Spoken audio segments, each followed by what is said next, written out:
Friends, बेटा आज हम लोग करेंगे सैम्पल पेपर 2। इसमें मैं कोशिश करूंगा सेक्शन 1 एंड 2 को कवर करने की। तो सबसे पहले क्वेश्चन है the units of cell constant is. जो पिछले सैम्पल पेपर में भी आया था क्वेश्चन, कैसे निकालोगे सेल कांस्टेंट को। हम लोग जी से लिखते हैं, G is equal to L over A. इसके यूनिट्स होते हैं सेंटीमीटर, इसके सेंटीमीटर स्क्वायर। तो ये सेंटीमीटर कट गया, तो इसके सेल कांस्टेंट के यूनिट आ गए centimetre inverse.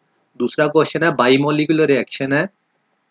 If one of the reactant is in excess, it is called pseudo first order reaction। मैंने पिछले सैंपल पेपर में क्वेश्चन किया था, जैसे हम लोग एस्टर की हाइड्रोलिसिस करते हैं तो हमारे पास प्रोडक्ट बनता है अल्कोहल प्लस एक बनेगा हमारे पास एस्टर, यहाँ पे एस्टर लिखना है, एक बनेगा हमारे पास एसिड और एक हमारे पास बनेगा एल्कोहल। तो इसमें ये वाली एक्सेस होने के कारण देखने में तो ये पता लग रहा है दो मॉलिक्यूल कंबाइन कर रहे हैं, इसलिए इसको बाई मॉलिक्यूलर रिएक्शन कहा गया है। बट एक्चुअल में ये स्यूडो फर्स्ट ऑर्डर रिएक्शन है। मीन जो रिएक्शन की जो स्पीड है, जो रेट है, वो सिर्फ और सिर्फ इसकी कंसंट्रेशन के ऊपर डिपेंड करता है, ना कि इसके ऊपर। ठीक है बेटा। Next question is IUPAC name of the this compound. जब भी आईयूपैक नेम लिखना है तो हमने क्या करना है, जैसे ये वाला तो मेटल है, इसके साथ बाकी सारे के सारे क्या है, लीगेंड्स हैं। और लीगेंड्स को हम लोगों ने अल्फाबेटिकली लिखना है। तो हमारे पास एक तो NH3 है जिसको हम लोग अमाइन बोलते हैं, ये A से स्टार्ट होता है। उसके बाद हमारे पास Cl है जो C से स्टार्ट होता है, और उसके एक और है NO2। ठीक है, तो ये हमारे पास क्या होता है, N से स्टार्ट होता है। तो अल्फाबेटिकली ये पहले आएगा, तो हम क्या बोलेंगे, यहाँ पे अगर आप ध्यान से देखो, डाई अमीन सबसे पहले कहाँ पे लिखा हुआ है, यहाँ पे और यहाँ पे लिखा हुआ है। इसका मतलब ये दोनों में से कोई एक आंसर होगा, डाई अमीन। उसके बाद क्या आना है, सी क्लोरिडो, क्योंकि जब भी लिगेंड का हम लोग नेमिंग करते हैं तो जो पीछे IDE है, इसका ई हटा के यहाँ पे ओ कर देते हैं। ठीक है, तो यहाँ पे आ जाएगा क्लोरिडो। उसके बाद आ गया नाइट्राइटो, यहाँ पे भी है नाइट्राइटो N, यहाँ पे भी है। ये दोनों ही सेम ही लिखे हुए हैं, डाई अमाइन। यहाँ पे क्लोरो लिखा हुआ है, यहाँ पे क्लोरिडो है। तो यहाँ पे ऊपर वाली ऑप्शन जो है वो सही है, क्योंकि हमने आईयूपैक नेम में जो हमें रूल्स दिए हुए हैं उसने कहा हुआ है कि जहाँ पे भी IDE है वहाँ का ई रिप्लेस करके ओ लगा दो। जैसे फ्लोरिडो, क्लोरिडो, ब्रोमीडो। इसी तरह जहाँ पे एट होगा वहाँ पे भी ई की जगह पे ओ कर दो। जैसे सल्फेट है तो सल्फेटो, कार्बोनेट है तो कार्बोनेटो। ठीक है बेटा, तो ऑप्शन हमारे पास कौन सी आ गई, ये वाली सी। नेक्स्ट क्वेश्चन इज, इसको रब कर देते हैं। हाँ जी, नेक्स्ट क्वेश्चन हमारे पास है the reaction of iodobenzene with copper powder in a sealed tube to give diphenyl is. ये हमारे पास है अल्मेन रिएक्शन। अल्मेन रिएक्शन में क्या था हमारे पास, एक बार मैं लिख भी देता हूँ। ये एग्जैक्टली फिटिंग रिएक्शन की तरह ही है, सिर्फ यहाँ पे आइडोबेंजीन हम लोग लेते हैं, सिर्फ ये एक डिफरेंस है। ये डाइफिनाइल बन गया। ये थोड़ा सा इसको एक मिनट यहाँ पे इसको रब कर देता हूँ मैं।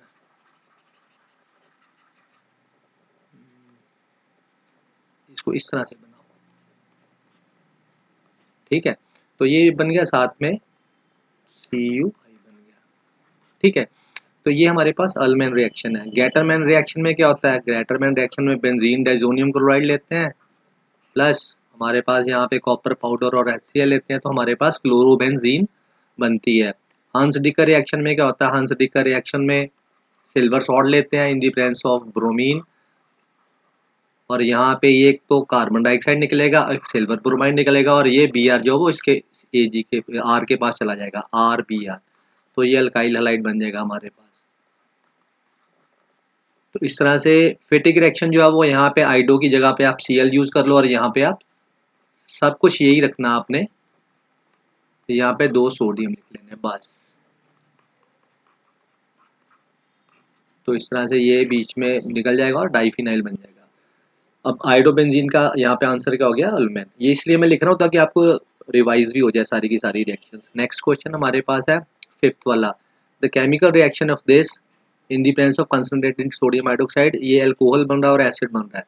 अब देखो एल्डिहाइड जो है, इसकी अगर ऑक्सीडेशन होती है तो ये एसिड बनता है, और अगर इसकी ऑक्सीडेशन होती है तो, और अगर इसकी रिडक्शन होती है तो हमारे पास वो एल्कोहल बनता है।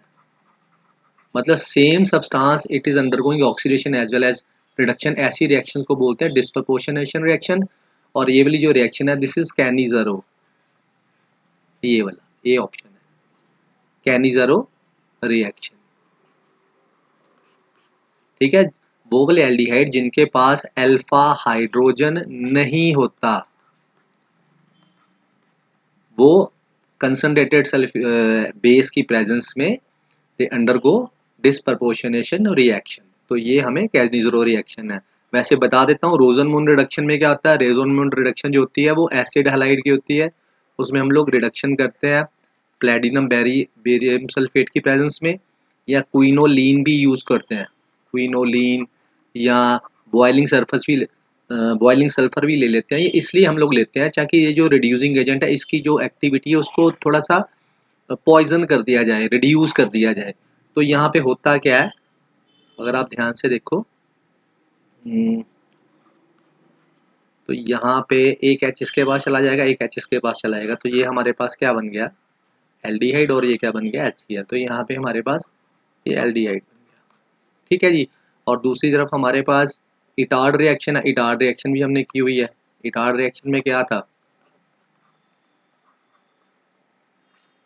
क्रोमाइल क्लोराइड की प्रेजेंस में हमारे पास CrO2Cl2, तो हमारे पास क्या बन जाएगा एल्डिहाइड। और कोल्बे रिएक्शन में भी ऐसे ही है। कोल्बे रिएक्शन में हम लोग क्या करते हैं, कार्बन डाइऑक्साइड की प्रेजेंस में हम लोग रिएक्शन करते हैं 400 केल्विन टेम्परेचर के, तो यहाँ पे सैलिसिलेट जो है सो साल्ट बनता है, सोडियम सैलिसिलेट का।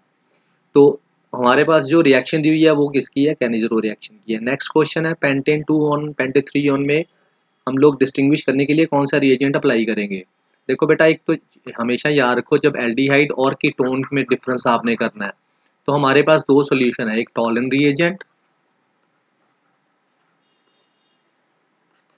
टॉलन रिएजेंट, और दोनों को डिफरेंस ये टेस्ट देगा ये टेस्ट नहीं देगा। इसी तरह से एक हमारे पास है फेलिंग सॉल्यूशन वाला, तो ये एल्डिहाइड वो टेस्ट देंगे फेलिंग सॉल्यूशन के साथ सिल्वर, यहाँ ये सिल्वर मिरर टेस्ट है, और इसमें जो रेड कलर के प्रेसिपिटेट बनते हैं कॉपर ऑक्साइड के, और ये वाला जो है ये टेस्ट नहीं देता। हालांकि जो फेलिंग सॉल्यूशन है वो हम लोग एल्डिहाइड में भी फर्दर एरोमेटिक है या एलिफेटिक है उसको डिफ्रेंशिएट करने के लिए भी यूज करते हैं।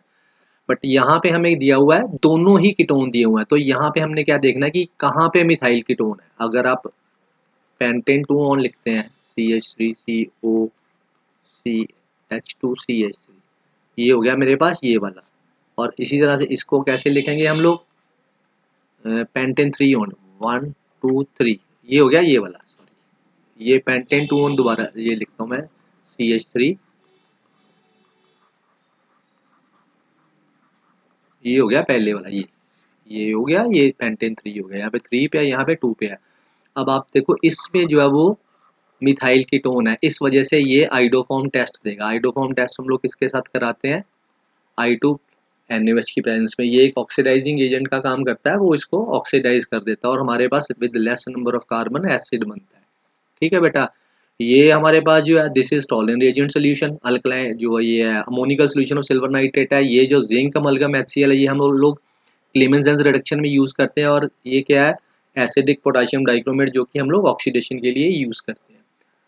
नेक्स्ट क्वेश्चन हमारे पास है विच ऑफ द फॉल, अच्छा इसका आंसर हो गया ये वाला, which of the following will undergo aldol condensation. Aldol condensation के लिए सिर्फ एक ही कंडीशन है कि अल्फा हाइड्रोजन होना चाहिए।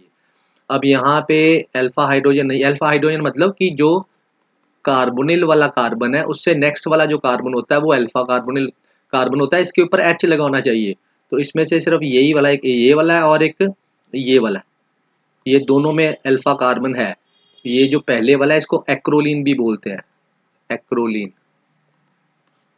हालांकि इसमें ये डबल बॉन्ड होने की वजह से ये डीप्रोटोनेशन इसकी बड़ी मुश्किल होती है, हमें स्ट्रॉन्ग बेस जो है वो यूज करना पड़ता है, जबकि एल्डोल कंडेंसेशन में हम लोग डाइल्यूट अल्कली यूज करते हैं। इस वजह से यहाँ पे हम लोग ये ऑप्शन को छोड़ भी सकते हैं, ये नहीं कि ये हो नहीं सकता, ये भी एल्डोल कंडेंसेशन कर सकता है, बट हम इस ऑप्शन को छोड़ के ये वाली ऑप्शन को सही करें। ये तो है ही है, ये वाली ऑप्शन तो सही है, डी वाली, ए वाली भी हो सकती है अगर हम लोग स्ट्रॉन्ग बेस यूज करें, क्योंकि इसके पास भी अगर ध्यान से देखो तो यहाँ पे भी H है अल्फा वाले के ऊपर, बट क्योंकि यहाँ पे ये डबल बॉन्ड है और यहाँ पे भी ये कॉन्जुगेशन में यूज हो रहा है, ये डबल बॉन्ड इसके साथ कॉन्जुगेशन में चला जाता है, तो इसकी जो डीप प्रोटोनेशन है वो डिफिकल्ट हो जाती है, तो हमें स्ट्रॉन्ग बेस चाहिए होता है, जबकि एल्डोल कंडेंसेशन में हम लोग dilute अल्कली से करते हैं, तो इस वजह से इस ऑप्शन को हम लोग नहीं लेते हैं।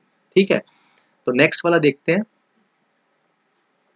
इसको थोड़ा सा नीचे कर देता हूँ मैं, एक मिनट।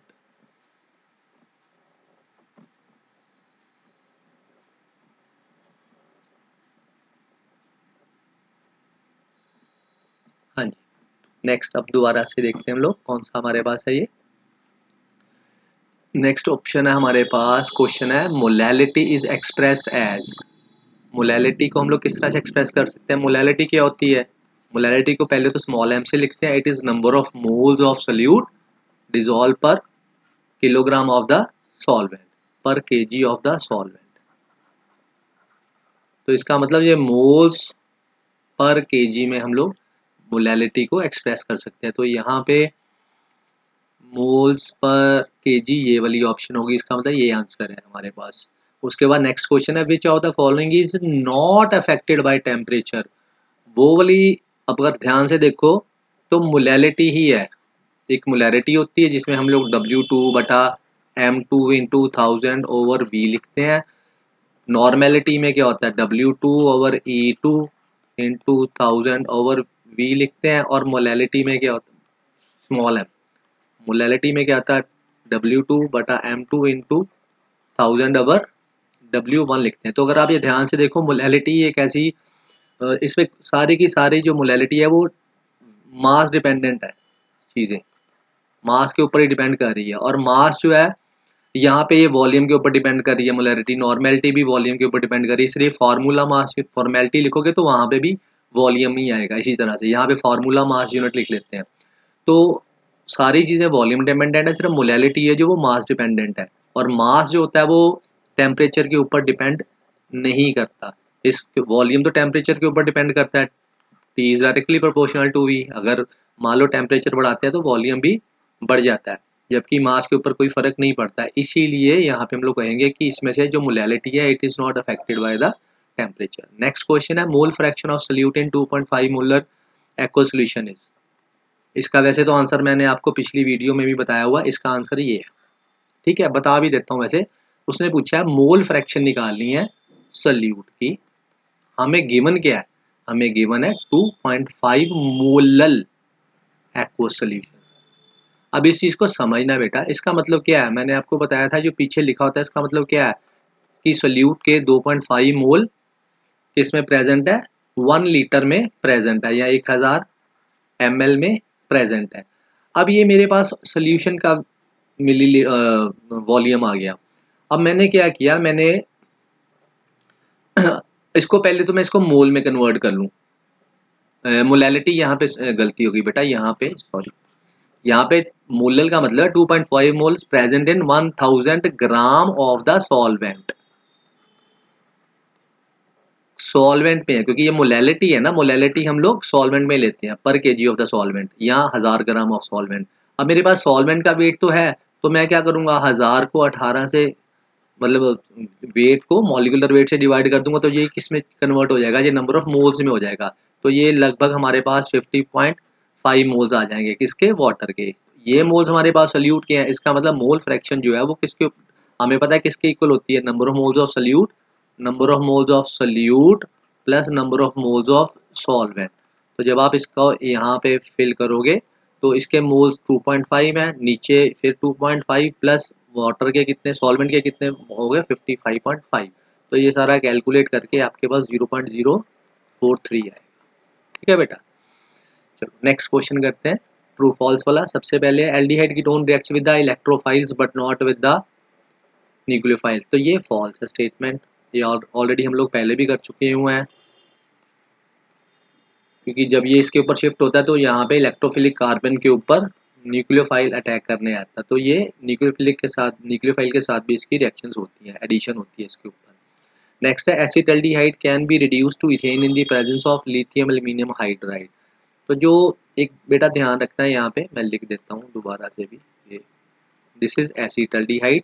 और हमें ये स्टेटमेंट दी गई है कि हम इसको रिड्यूस करते हैं जब लिथियम एल्यूमिनियम हाइड्राइड के साथ, तो ये हमारा किस में बदल जाता है, ये बदल जाता है CH3 में।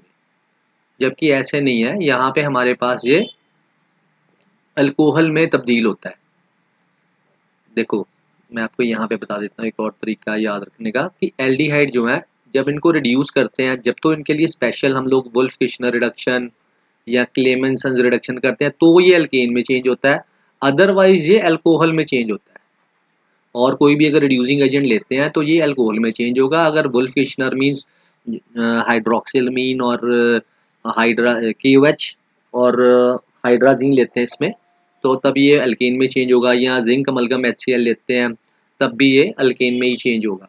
मीन्स रिडक्शन आपने अगर अल्केन में करनी है तो इसका यूज़ करेंगे, अगर अल्कोहल में करनी है तो हम लोग ये वाले रिड्यूसिंग एजेंट यूज़ कर लेंगे, सिंपल जो मेटल हाइड्रोजन वाले हैं या lithium aluminium sodium boron hydride है। नेक्स्ट क्वेश्चन है, alcohols are more soluble in water than hydrocarbon, कि जो एल्कोहल्स है वो हाइड्रोकार्बन से ज़्यादा पानी में सॉल्यूबल है। तो सॉल्युबिलिटी का एक ही रूल है, हाइड्रोजन बॉन्डिंग। सॉल्युबिलिटी के दो रूल्स होते हैं, एक होता है लाइक डिसॉल्व लाइक, एक तो ये रूल होता है, और एक रूल होता है हाइड्रोजन बॉन्डिंग। मतलब किसी भी सॉल्यूट की अगर गिवन सॉल्वेंट में आपने सॉल्युबिलिटी देखनी है तो आपने देखना है कि अगर दोनों पोलर है तो वो सॉल्यूबल होंगे, अगर दोनों नॉन पोलर है तो वो सॉल्यूबल। मतलब पोलर सॉल्वेंट सॉल्यूट जो है वो पोलर सॉल्वेंट में घुलता है, नॉन पोलर सॉल्यूट जो है वो नॉन पोलर सॉल्वेंट में ही घुलेगा। अगर वो ऐसे उल्टा भी हो जाता है, सपोज करो कि जो पोलर चीज़ है वो नॉन पोलर में घुल रही है, तो इसका मतलब वहाँ पे फिर हाइड्रोजन बॉन्डिंग जो है वो एग्जिस्ट कर रही होगी। तो अब यहाँ पे इसने कहा है कि अल्कोहल जो है पानी में हाइड्रोकार्बन से ज़्यादा सोल्यूबल होता है। उसका रीज़न क्या है कि जो अल्कोहल है ये हाइड्रोजन बॉन्डिंग शो करता है, ROH ऐसे, ROH, तो यहाँ पे ऐसे हाइड्रोजन बॉन्ड बन जाता है। इसी तरह से यहाँ पे फिर ROH, यहाँ पे इस तरफ से लिख दो आप, यहाँ पे HOR, फिर ये ऊपर को चला जाएगा। ऐसी तरह से अल्कोहल वाटर, अल्कोहल यहाँ पे वाटर, ये सारे इसमें।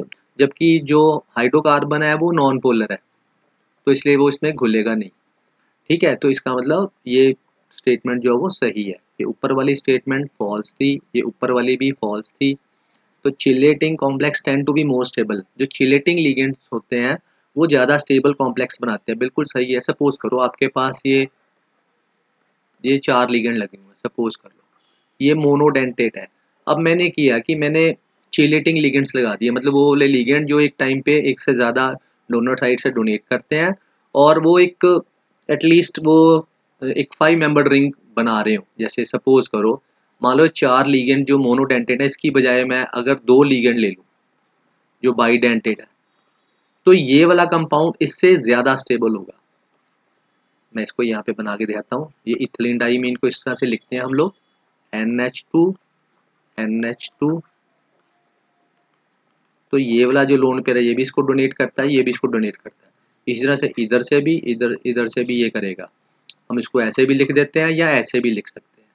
तो हमें ये पता होना चाहिए। देखो ये एक ये वाला हो गया 1 2 3 4 और ये 5। तो ये जब इस लिगेंड ने इसको डोनेट किया साइमल्टेनियसली 2 डोनर एटम के थ्रू, तो ये एक 5 मेंबर रिंग बना रहा है। तो ऐसे लिगेंड्स को हम लोग बोलते हैं चिलेटिंग लिगेंड्स। तो ये वाले अगर इस तरह से बना होगा तो कंपाउंड जो है वो ज़्यादा कंपैरेटिवली स्टेबल होगा। तो इसलिए ये वाली स्टेटमेंट हमारी ट्रू हो गई। नेक्स्ट क्वेश्चन है, स्क्वायर प्लेनर है ये वाला कंपाउंड या नहीं है? तो ये स्क्वायर प्लेनर देख लेते हैं। निकल की हम लोग 28 एटॉमिक नंबर होता है, तो हमारे पास आएगा 4s2 3d8। उसके बाद इस कंपाउंड में हम लोगों ने देखना होता है कि यहाँ पे निकल का कितना चार्ज है। तो यहाँ पे +2 है, ऑक्सीडेशन स्टेट +2 निकलती है। तो इसका मतलब मुझे इसमें से 2 इलेक्ट्रॉन निकालने होंगे, तो मेरे पास आ गया 3d8। ठीक है, अब इसको मैं क्या करता हूँ, इसको मैं यहाँ पे बना के दिखा देता हूँ। 3 4 ये 3d बना दिया, ये यहाँ पे मैंने 4s बना दिया जो कि खाली है, आगे p भी बना देता हूँ मैं जो कि खाली पड़े हुए हैं। अब यहाँ पे 8 इलेक्ट्रॉन, 1 2 3 4 5 6 7 एंड 8। अब होगा क्या, अब देखना है कि अब जब लिगेंड इसके पास आएगा तो सबसे पहले मैंने देखना है कि लिगेंड स्ट्रॉन्ग है या वीक है। तो cyanide is a strong ligand. जब ये आएगा तो ये इसकी क्या करवा देगा, पेयरिंग करवा देगा। तो यहाँ पे एक खाली हो जाएगा, एक खाली यहाँ पे मिल गया, एक खाली यहाँ पे मिल गया, एक खाली यहाँ पे मिल गया और एक खाली यहाँ पे। तो मतलब एक डी का, एक एस का और दो पी के ऑर्बिटल मिक्स होंगे। तो डी एस पी टू का मतलब क्या हो गया, स्क्वायर प्लेनर होगी।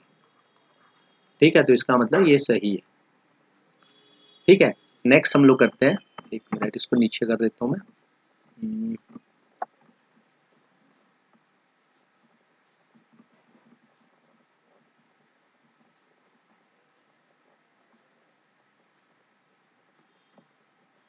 इसको थोड़ा सा इधर कर ले।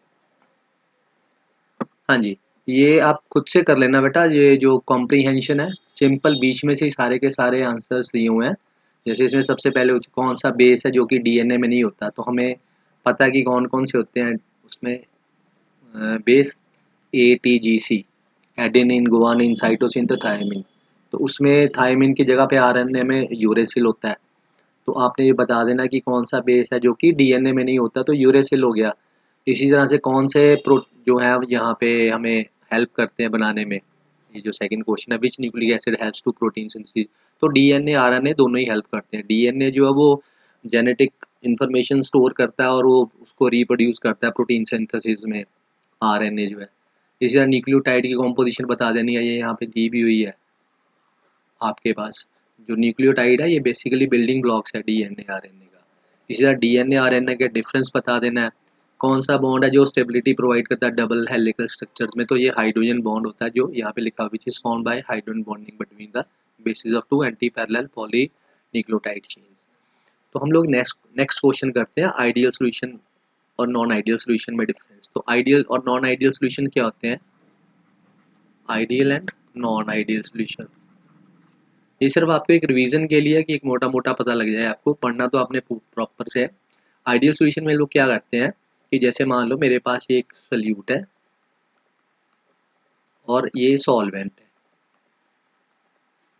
जब मैंने इनको मिक्स किया तो मेरे पास क्या बन जाएगा, दोनों को मिक्स किया तो सोल्यूट प्लस सॉल्वेंट बन जाएगा। मतलब सोल्यूट और सॉल्वेंट में इंटरेक्शंस बनेगी। अगर सोल्यूट सोल्यूट इंटरेक्शंस जो है वो सोल्यूट सोल्यूट और सॉल्वेंट सॉल्वेंट जितनी ही हैं, मतलब कि ये ए बी की जो इंटरेक्शंस हैं इनका मैग्नीट्यूड सेम है ए बी वाला, तो हम लोग बोलेंगे कि ये आइडियल सॉल्यूशन है। और नॉन आइडियल में क्या होता है कि जो ए बी इंटरेक्शंस होती हैं या तो वो ए से ज़्यादा होंगी या फिर कम होंगी, कम भी हो सकती हैं, ज़्यादा भी हो सकती हैं। तो हम लोग उसको बोलते हैं नॉन आइडियल सोल्यूशन बोल देते हैं। उसके बाद हम लोग ये बता सकते हैं कि इसमें जो आइडियल सोल्यूशन होता है वो रॉल्स लॉ भी करता है under all condition of temperature and pressure. किसी भी टेम्परेचर और प्रेशर पे ये रॉल्स लॉ को ओबे करेगा। ये नॉन आइडियल के केस में ऐसा नहीं है। इसमें डेल्टा एच मिक्सिंग जो है वो इक्वल टू ज़ीरो होती है, डेल्टा वी मिक्सिंग ज़ीरो होती है, जबकि इस केस में नहीं ऐसा होता। Delta V mixing not equal to zero, delta V mixing not equal to zero. ना चेंज इन एंथैल्पी जो होती है वो ज़ीरो होती है, ना ही मिक्सिंग के केस में चेंजेस होते हैं, कुछ ना कुछ वॉल्यूम चेंज ज़रूर होता है। नेक्स्ट क्वेश्चन है हमारे पास ऑस्मोटिक प्रेशर। ये एक न्यूमेरिकल है। तो osmotic pressure in pascal exerted by solution prepared by dissolving 1 gram polymer. तो पास्कल के लिए आपने क्या करना है,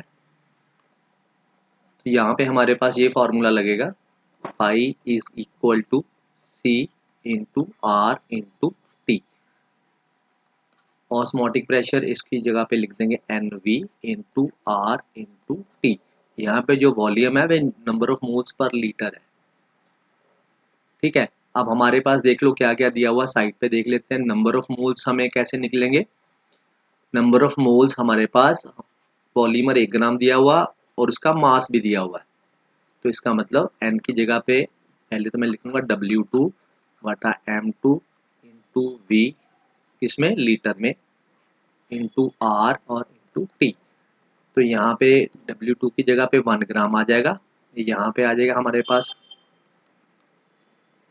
और यहाँ पे क्या आएगा, जो 450 है इसको हम लोग 1000 से डिवाइड कर देंगे।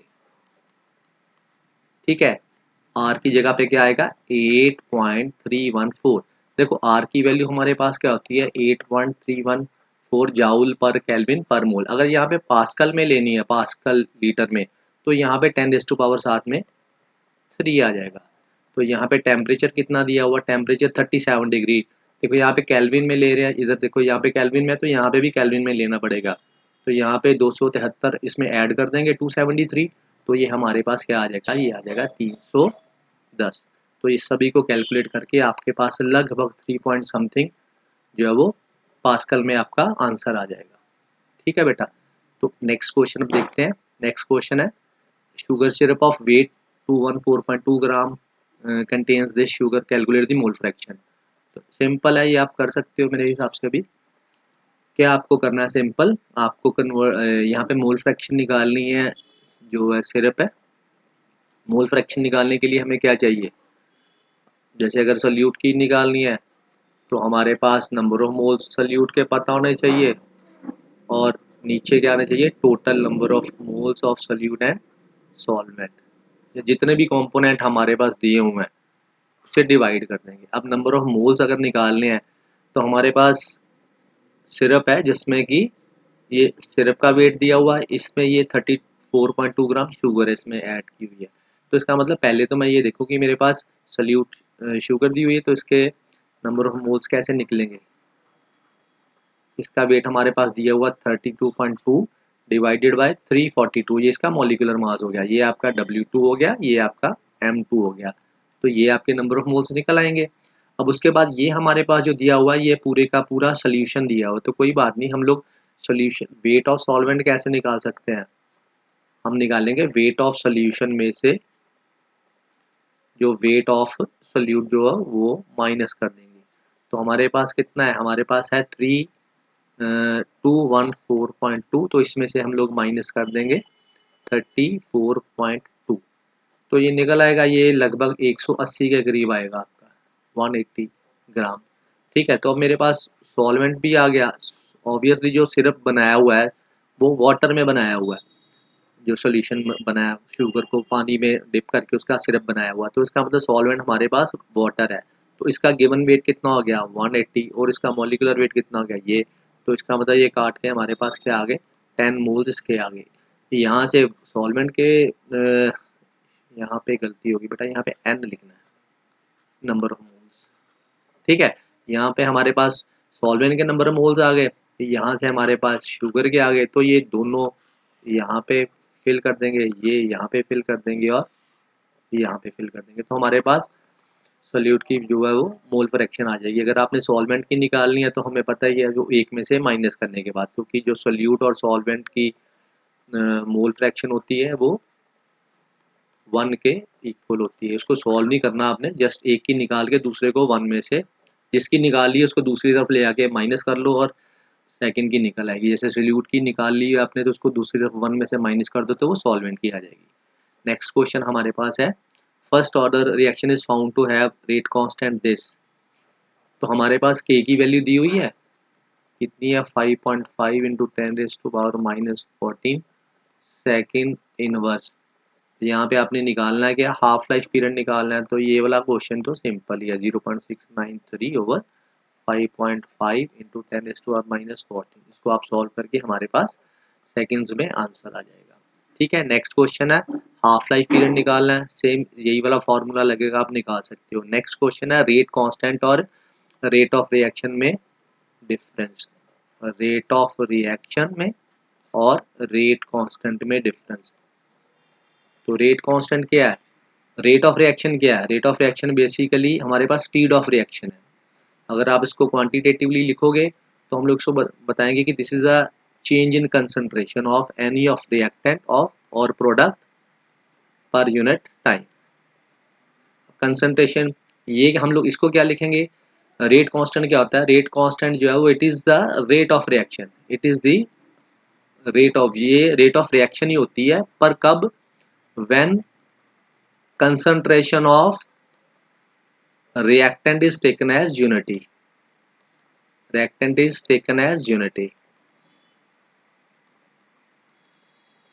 फिर दूसरी बात है कि जो रेट ऑफ रिएक्शन के यूनिट्स आए यहीं से निकल आएंगे। जैसे कंसंट्रेशन को मोल्स पर लीटर में लेते हैं, नीचे टाइम आ गया तो क्या आएगा मोल्स पर लीटर, यहाँ पे कुछ नहीं है, मोल्स पर लीटर पर यूनिट टाइम, तो टाइम सेकंड में लेते हैं तो ये यूनिट्स आ जाएंगे।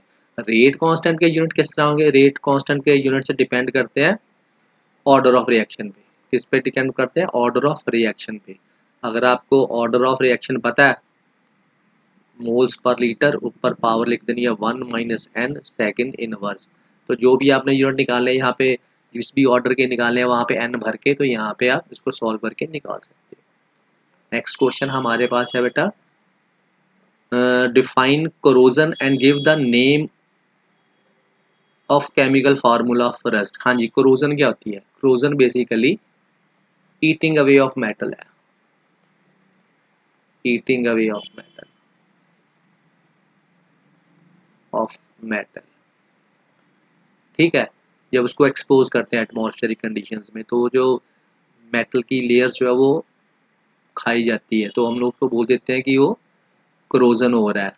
तो जो रस्ट है, it is a type of corrosion. Rust क्या है? Type of corrosion. और इसका फॉर्मूला क्या है? Fe2O3 into x water. ठीक है बेटा।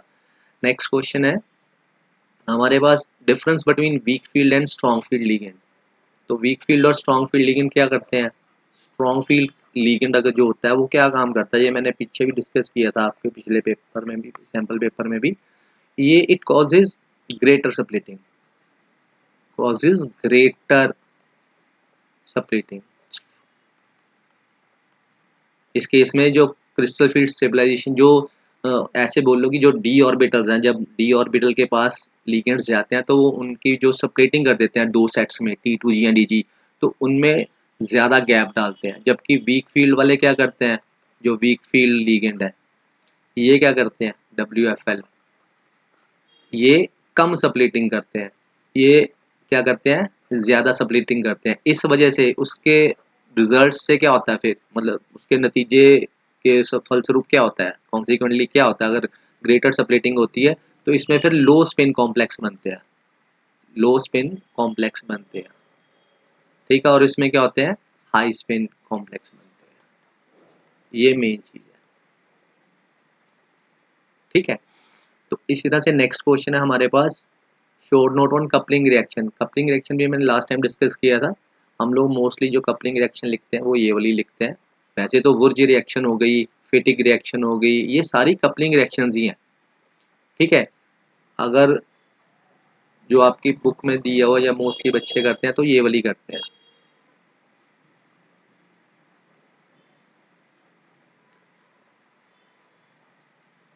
तो आपके पास प्रोडक्ट में क्या बनता है,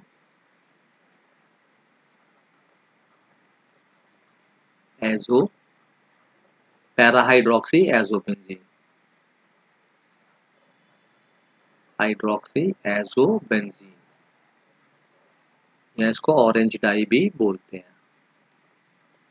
ठीक है, नेक्स्ट क्वेश्चन हमारे पास है, इसको थोड़ा सा आगे करते हैं, वेट करो।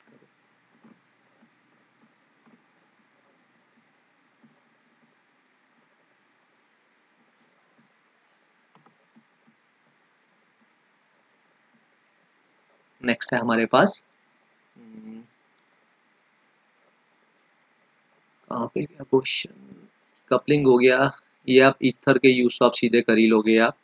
कार्बोक्सिलिक एसिड वाला करवा देता हूँ मैं, ये वाला। Carboxylic acid exist as a dimer, ये डाइमर की एग्जिस्ट करता है, it is due to hydrogen bonding.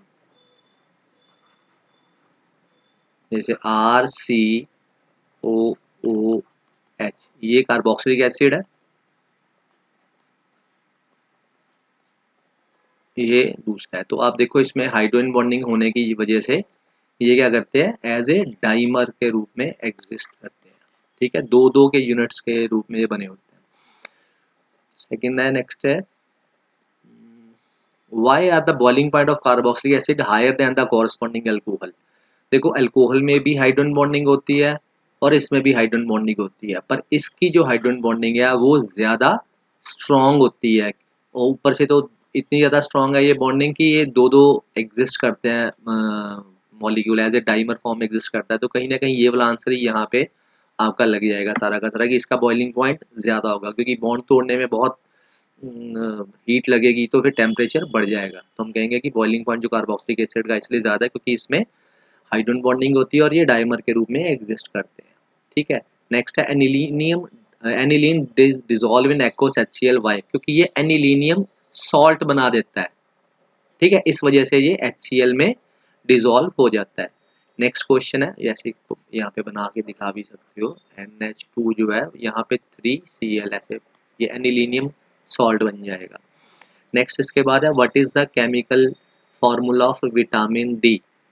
उसकी डेफिशिएंसी से क्या होगा? विटामिन डी बेसिकली कैल्सीफिरोल है, और इसकी डेफिशिएंसी से क्या होता है, हमारे पास जो जॉइंट्स की दिक्कत होती है वो वाली हो जाती है। जैसे बॉडी के मसल्स वीक हो जाते हैं, ये भी इसी में आता है। और इसमें ये भी आ जाता है आपका जो, क्या उसको बोलते हैं, जो इसका केमिकल नेम है वो है आपका कैल्सीफिरोल। ठीक है बेटा। इसका वैसे मैंने एक फार्मूला भी वैसे बताया हुआ है, एक छोटी सी मैं शॉर्ट बनाया था, तो उसमें आप बता, मैं फिर दोबारा से रिपीट कर देता हूँ ताकि आपको पता लग जाए कि याद रखने का तरीका क्या है। जैसे हमारे पास विटामिन ए है, B1 है, B2 है, और B6, B12, vitamin C, D, E and के।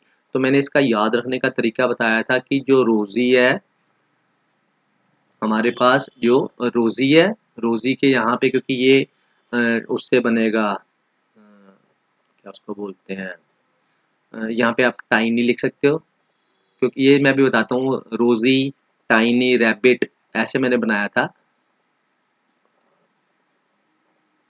रोजी, टाइनी, रैबिट, प्ले क्रिकेट या चेस, जो मर्जी लिख लो, प्ले क्रिकेट लिख लो, प्ले चेस लिख लो, एंड, और क्या करता है, रोजी का जो टाइनी रैबिट है वो क्या प्ले करता है, चेस प्ले करता है, and caught turtle, caught turtle peacefully. तो यहाँ पे मैंने, जैसे इसका है आर से, ये देखो डी है ना, डी से का जो अपना विटामिन का जो केमिकल नेम है वो सी से होगा, तो सी से क्या होता है, कैल्सीफिरोल। एफ से लिख लो या इससे लिख लो, ठीक है। इस तरह इसका रेटिनोल होता है, इसका थायमीन होता है, इसका राइबोफ्लेविन, इसका पायरिडॉक्सिन, और पायरिडॉक्सिन के बाद इसका आ गया कोबालमीन, और इसके बाद ए से aspartic acid, ascorbic acid, ascorbic acid, और टी से हमारा हो गया इसका टोकोफिरोल, और इसका क्या हो गया हमारे पास, पीसफुली से फाइलोक्विन। ठीक है, ये एस्कॉर्बिक है ये वाला। ठीक है, तो ये हमारे पास है। इस तरह मैंने जैसे डी था, तो अब मैंने डी का फटाफट देख लिया कि इसके आगे सी आ रहा है, तो सी से कैल्सीफिरोल है। तो इस तरह से आप ये याद कर सकते हैं, आपको कोई भी आ जाए, इस तरह का चांसेस हैं कि 2 नंबर में क्वेश्चन में आ सकता है। तो नेक्स्ट क्वेश्चन हमारे पास है, what are the factors which affects the complex reactions. तो इसमें हम लोग कॉम्प्लेक्स रिएक्शन में कहाँ पे गया,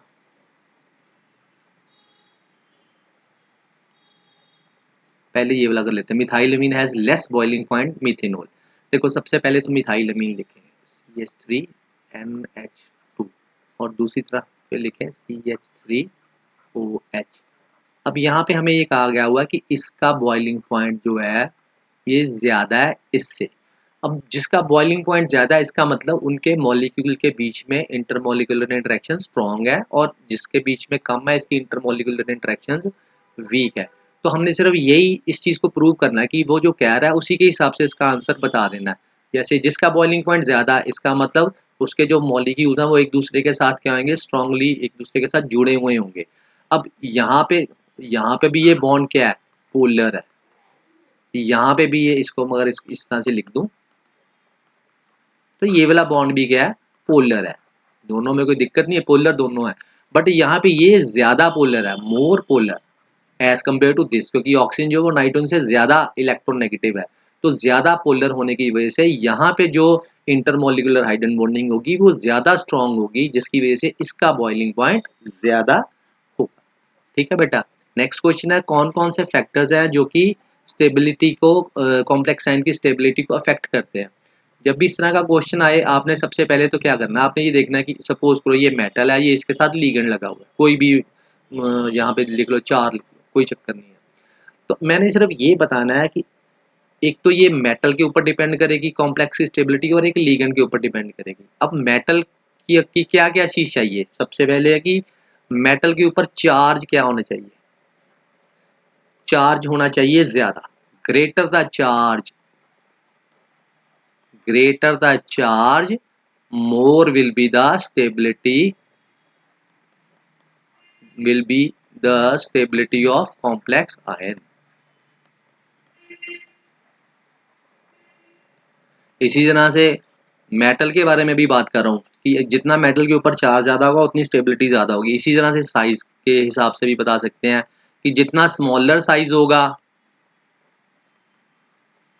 उतनी स्टेबिलिटी क्या होगी, कॉम्प्लेक्स आयन की ज्यादा हो जाएगी। ठीक है, इसी तरह से अब लीगेंड के हिसाब से आप बता सकते हो, लीगेंड के हिसाब से क्या बता सकते हो कि लीगेंड की नेचर के ऊपर डिपेंड करता है कि लीगेंड किस तरह का है। ठीक है, जैसे अगर मान लो आपके पास चिलेटिंग लीगेंड है, एक तो नेचर में हम लोग स्ट्रॉन्ग और वीक के हिसाब से भी बता सकते हैं,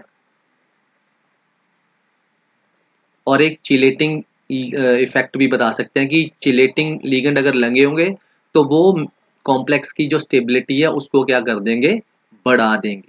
ठीक है बेटा, तो ये आपके 4 पॉइंट्स बन गए हैं, आप इसमें ये बता सकते हो। बाकी कोवलेंट कैरेक्टर का भी बता सकते हो, more the covalent character of compound, जितना मोर द कोवलेंट कैरेक्टर, जितना कोवलेंट कैरेक्टर ज्यादा होगा, more the covalent character more will be the stability.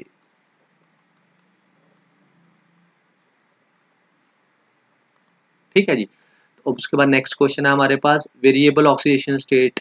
ये भी लास्ट पेपर में मैंने आपसे डिस्कस किया था कि जो डी ऑर्बिटल्स हैं इनके ये जो एन, जो बाहर वाले ये वाले 2 सेट हैं, इनके बीच में एनर्जी डिफरेंस बहुत ही कम होता है।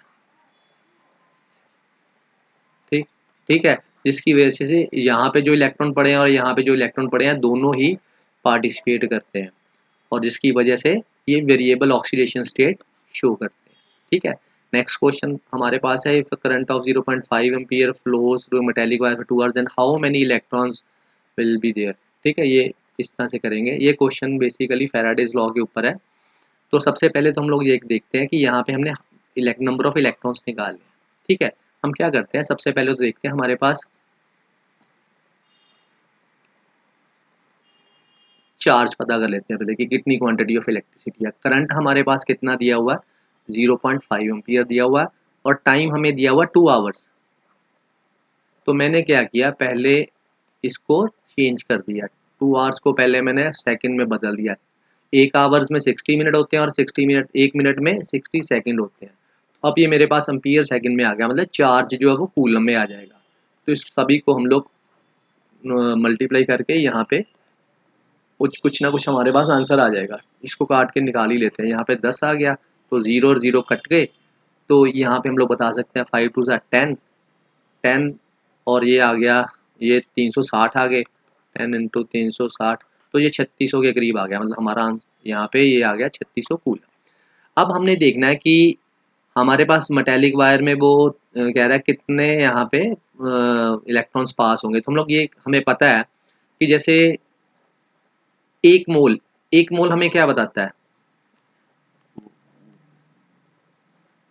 1 मोल फैराडे हमें क्या चीज बताता है, इस चीज को पहले हम लोग समझ लेते हैं। What is 1 mole Faraday? Basically Faraday होता ही है, 1 फैराडे बेसिकली क्या चीज है, charge on 1 mole of electron. एक मोल इलेक्ट्रॉन्स के ऊपर जो चार्ज होता है उसी को फैराडे बोलते हैं। मतलब जब इतना चार्ज फ्लो कर रहा होता है तो हम कहते हैं कि 1 फैराडे चार्ज जो है वो फ्लो कर रहा है। तो हम ऐसे भी लिख सकते हैं कि 96,500 जब कूलम पास होता है तो इसका मतलब 1 मोल इलेक्ट्रॉन्स है। हम लोग ये लिख सकते हैं तो 2 × 10⁻23 इलेक्ट्रॉन्स है। ठीक है, अगर इतने कूलम चार्ज पास हो रहा है तो इसका मतलब इतने इलेक्ट्रॉन्स फ्लो कर रहे हैं। तो अगर हमारे पास 3600 इतने कूलम हो तो क्या होगा, तो फिर हम इसको डिवाइड कर देंगे 96500 इंटू 3600, तो इसको आप सॉल्व करोगे तो आपके पास वो नंबर ऑफ इलेक्ट्रॉन्स आ जाएंगे। ठीक है बेटा, तो ये 2 सेक्शन हमारे हो गए। नेक्स्ट पार्ट में मैं अगले सेक्शन डिस्कस करता हूँ। थैंक यू बेटा।